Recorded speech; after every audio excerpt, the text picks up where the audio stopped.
What's up guys, my name is Jordan from Monster Motoring, and Subaru invited me out here to check out the new BRZ TS.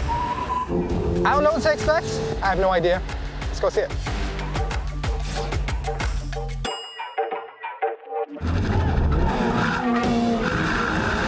Oh wow, oh my goodness, straight to red line, my god.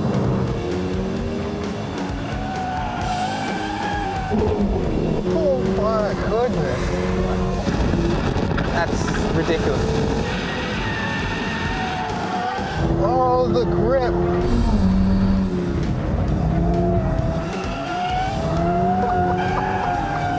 Oh my god.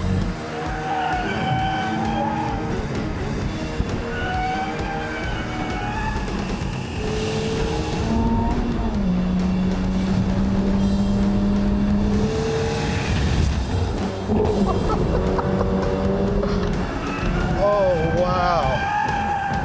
Oh my god. Truly does not make any sense. What do you think? That's mind-boggling. The braking's like violent, but soft at the same time. It doesn't make any sense. Yeah. Well, we have the new Brembos on, and STI did an incredible job tuning the suspension to where it is that sort of stable feel. It doesn't roll a lot, but it still produces good ride and good grip. Those two things should not go together in a car that comes from the factory. You get to park a race car in your garage. Oh, wow. A stock car should not be doing these things. I appreciate it, man. That car is ridiculous for what it is. It's crazy. That was all real.